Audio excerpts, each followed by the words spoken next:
안녕하십니까. 이준원과 함께하는 건강기별을 통한 복음 제 6번째 시간입니다. 오늘도 역시 새로 배운 것, 내가 실천할 것, 그리고 이웃에게 나눌 것, 이 세 가지를 적용하시면서 심장병에 대해서 강의를 들으시기를 바랍니다. 내 가족이 심장병이라면 어떻게 하시겠습니까? 심장병은 흉부통증으로 시작이 되는데요. 이 흉부통증은 압박감이나 또 가슴을 꽉 조이는 듯한 그러한 느낌입니다. 콕콕 쑤시는 것이 아니라 답답한 느낌인데요. 이 심장혈관 질환은 44초에 한 명씩 사망하는 질환이고요. 1년의 사망률의 60%를 차지합니다. 사망률 1위입니다. 요즘에 코로나 바이러스 감염이 30초에 한 명씩 감염이 된다고 하죠. 사망이 아니고. 그래서 이 심장병과 대조되는 또 비교할 수 있는 질병이기도 합니다. 그렇지만 여전히 심장병이 우리의 생명을 앗아가는 가장 큰 주 원인입니다. 이 심장병을 한마디로 하면 가장 많이 죽는 병이라고 할 수 있습니다. 그리고 별명을 붙이자면 막히는 혈관이라고 할 수 있습니다. 심장을 먹여 살리는 관상동맥이 막혔을 때 심장병이 생기는 것이죠. 이렇게 사진에 나타난 대로 심장병 때문에 생기는 흉부통증은 이러한 현상이 일어납니다. 그리고 혈관이 막히는 이러한 문제가 생기는데 동맥경화로 막힌 관상동맥들은 조영술로 일단 확장시킬 수 있습니다. 그런데 다시 막힐 수 있거든요.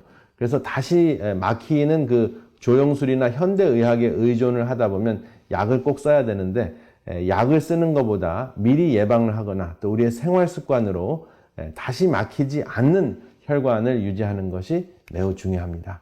여기 보면 치료 전과 치료 후의 사진이 있습니다. 조영술 치료인데요. 치료 전은 이렇게 혈관이 아주 좁게 막혀 있는 부분이고요.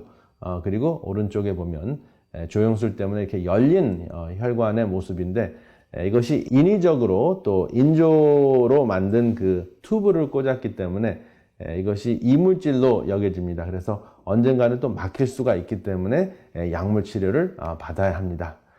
조영술 후에 먼저 심장에 무리가 가지 않도록 박동수를 줄여주는 약물 복용을 해야 되는데 아티놀롤이라는 것들은 이제 박동수를 줄여줍니다. 그래서 심장 박동이 지나쳐지면 심장이 피곤해지고 또 산소 사용량이 증가하기 때문에 힘들어지는 것을 예방하는 그러한 약입니다. 그렇지만 이것이 인위적으로 심장 박동수를 줄이기 때문에 다른 후유증도 있습니다. 대표적인 것이 몸에 기력이 하나도 없고 그리고 많은 경우에는 성기능이 저하된다는 것을 호소합니다. 그리고 LDL 콜레스테롤을 감소시키는 스테튼 약물이 있는데요. 이 스테튼 약물은 이렇게 다양한 도수가 있는데 이렇게 막히는 혈관들을 다시 막히지 않도록 LDL 수치를 낮춰주는 그러한 기능을 하는 약물을 복용을 합니다. 그런데 이것의 가장 큰 문제는 또 후유증이 있는데요. 근육통이 매우 심할 수도 있습니다. 그리고 혈관을 이완해 확장시켜주는 혈압약이 있습니다. 그 혈압약도 또 후유증이 있는데 어떤 것은 기침을 하게 하고 또 어떤 것은 포타시움, 칼륨 수치를 증가시켜서 또 문제를 일으킬 수도 있습니다. 그래서 이 약으로 대처하는 혈관이나 또 심장병의 관리 방법은 역시 후유증을 피할 수가 없습니다. 그래서 후유증을 피할 수 없기 때문에 또 가장 큰 문제가 되는 것이 혈관 속에 생기는 딱지인데요. 그 딱지를 또 녹여주고 혈액을 묽게 해주는 약물을 또 복용을 해야 됩니다. 플라빅스라는 것이 있고 다양한 약물들이 있는데요. 엘리코스나 여러 가지 약들이 많이 나왔습니다. 근데 결론적으로는 급한 불은 끄는데 후유증 때문에 또 후유증을 위한 약을 또 복용을 해야 되고 그래서 끝이 없는 그러한 악순환이 일어날 수밖에 없습니다. 그래서 내가 미리미리 알아서 혈관 속이 막히지 않도록 혈액이 응고가 되지 않도록 혈전이 생기지 않도록 혈액 속에 있는 염증을 미리 아는 것이 굉장히 중요한데요. 내 혈액 안에 염증이 있는가를 아는 방법이 있는데요. 첫 번째, 머리카락이 잘 갈라지면 내 혈액 안에 염증이 있거나 오염이 됐다는 것을 알 수 있습니다. 그리고 뱃속이 자주 아프고 응어리가 있는 느낌이다. 그런데 사진을 찍어보면 아무런 응어리가 없습니다. 그리고 세 번째, 얼굴이 붉거나 검고 눈 밑에 기미가 생긴다 하면 내 혈액이 오염이 됐다 하는 것을 알 수 있습니다. 그리고 치질이 잘 낫지 않는다 하는 것도 내 혈액 안에 염증이나 오염이 되어 있다 하는 것을 알 수 있습니다. 그리고 양치질 할 때 피가 나거나 잇몸이 까만 경우에 혈액이 염증이 있다는 것을 알 수 있고요. 멍이 잘 들고 그리고 손바닥이 빨갛고 정맥혈관이 튀어나왔다 하면 일단은 혈액이 깨끗하지 않다 하는 것을 아실 수가 있습니다.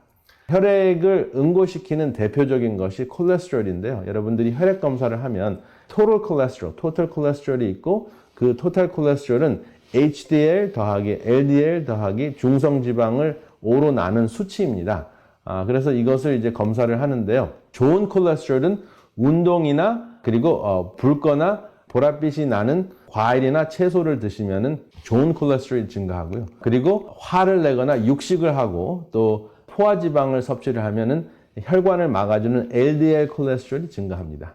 그리고 중성지방은 스트레스를 받거나 전분을 좋아하거나 단 것을 먹거나 또 알코올을 좋아하면 중성지방이 증가합니다. 그래서 HDL은 good cholesterol이라고 하고 LDL은 나쁜 콜레스테롤이라고 하고 중성지방은 ugly cholesterol. 그래서 the good, the bad, and the ugly. 그래서 콜레스테롤의 그 별명이 이렇게 붙어 있습니다. 그리고 콜레스테롤 중에서 가장 심장혈관과 심장병과 관련이 된 것이 LDL 콜레스테롤인데요. 이 LDL 콜레스테롤 수치를 감소시키는 것이 매우 중요합니다. 그런데 이것을 천연적으로 감소시킬 수 있는 방법이 있는데요. 바로 브라질 넛입니다. 보통 콜레스테롤 LDL 수치가 높으면 스테튼 종류의 약을 복용하게 되는데요. 스테튼 종류의 약을 복용을 하면 좀 전에 말씀드렸듯이 근육이 매우 아픕니다. 그런데 브라질 넛을 통해서 콜레스테롤 수치를 감소시킬 수 있는데 하루에 4개나 5개 정도의 브라질 넛을 섭취를 하시면 한 6주 정도 내에 현저하게 LDL 수치가 감량하는 것을 보실 수가 있습니다. 제가 제 환자의 그 혈액 검사를 지금 가지고 나왔는데요. 여기 자세히 보시면 그 결과가 나오는데요. 여기 LDL 콜레스테롤이 159에서 71로 감소되는 것을 여러분들이 보실 수 있습니다. 그래서 브라질 넛 20g이 한 5개 정도 되는데요. 이렇게 심버스타틴이라는 약을 40mg씩 드셨던 분이 이 약을 끊으시고 브라질 넛을 4-5개를 한 6주 정도 드시니까 거의 절반으로 LDL 콜레스테롤, 심장혈관을 막아주는 콜레스테롤이 감소가 된 것을 확인을 하고 굉장히 기뻐서 저에게 연락을 하셨습니다. 그래서 실제적으로 우리가 식생활로 콜레스테롤을 감소시킬 수 있습니다. 약에 의존하실 필요는 없습니다.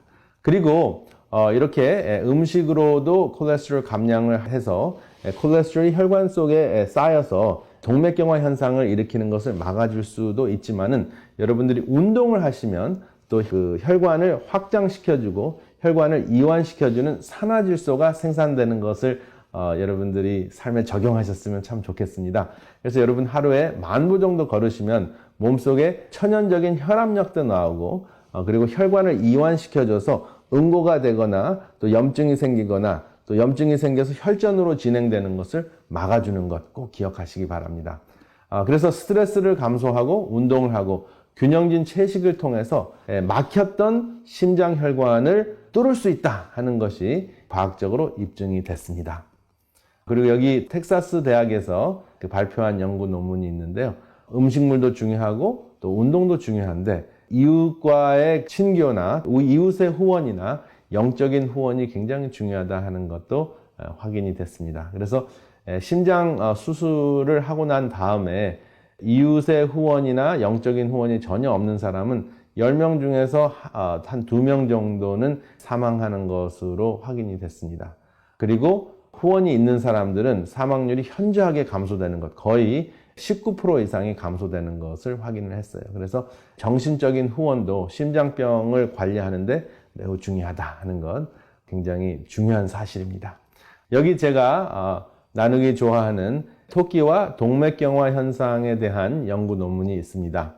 토끼에게 좋지 않은 그 LDL 콜레스테롤이 증가하는 음식을 먹이면서 동맥경화 현상이 어떻게 진행이 되는지를 살펴본 연구인데요. 토끼를 이렇게 토끼장에다가 집어넣고 한 6층으로 쌌습니다. 그래서 토끼들에게 LDL 콜레스테롤이 많은 음식들을 먹였어요. 같은 양을 먹였는데 제일 꼭대기에 있는 토끼가 40%가 더 빨리 진행이 되는 거예요. 심장혈관이 더 40% 더 빨리 막히는 거예요. 그래서 왜 그런가 하고 의아했습니다. 여러분들은 어떠한 문제 때문에 이러한 현상이 일어났다고 생각을 하십니까? 제가 힌트를 드리겠습니다. 토끼를 먹였던 이 연구원의 키가 작았습니다.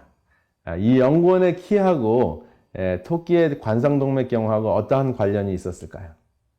매우 밀접한 관련이 있었습니다. 그 자초지정을 알아보니까 이 연구원이 동물을 매우 사랑하는 사람이었습니다. 그래서 좋지 않은 음식을 먹이면서 마음이 아파서 자기 키에 닿는 토끼들은 죄다 꺼내서 놀아줬어요. 그런데 제일 꼭대기에 있는 토끼들은 키가 닿지 않아서 그냥 놔뒀다고 했습니다. 그래서 처음에는 논문을 쓴 학자들이 믿지를 않았습니다. 그런데 이 토끼들을 같은 그 실험을 했는데요. 이번에는 높이 쌓아놓지 않고 키와 상관없이 방바닥에서 키웠습니다. 그리고 좋지 않은 음식을 먹이면서 한쪽은 놀아주고 사랑을 많이 듬뿍 표현을 하고 다른 쪽은 그냥 내버려 두었습니다. 그랬더니 똑같은 현상이 일어난 것이에요. 그래서 나쁜 음식을 먹으면서도 사랑을 받은 토끼는 동맥경화 현상이 진행이 되기는 했지만 40% 지연됐다는 것입니다. 그렇기 때문에 토끼도 사랑을 받으면 심장병을 지연시킬 수 있다는 것입니다. 물론 좋은 음식을 먹으면서 사랑을 받으면 훨씬 더 좋은 효과가 있겠죠. 근데 여기서 중요한 것은 토끼의 초월자와의 그 관계입니다.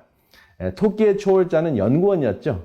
그래서 연구원과 사랑하는 관계를 누리니까 토끼가 심장병이 잘 걸리지 않았다 하는 것입니다. 그렇다면 우리 인간도 우리를 창조하신 하나님과 사랑하는 관계를 누렸을 때 우리의 심장병은 어떻게 되겠습니까? 그래서 신앙생활이 심장병에도 매우 밀접한 관계가 있다 하는 것을 아실 수가 있습니다. 아무쪼록 이러한 것들을 나누시면서 여러분들의 심장을 건강하게 지키시기를 바랍니다. 감사합니다.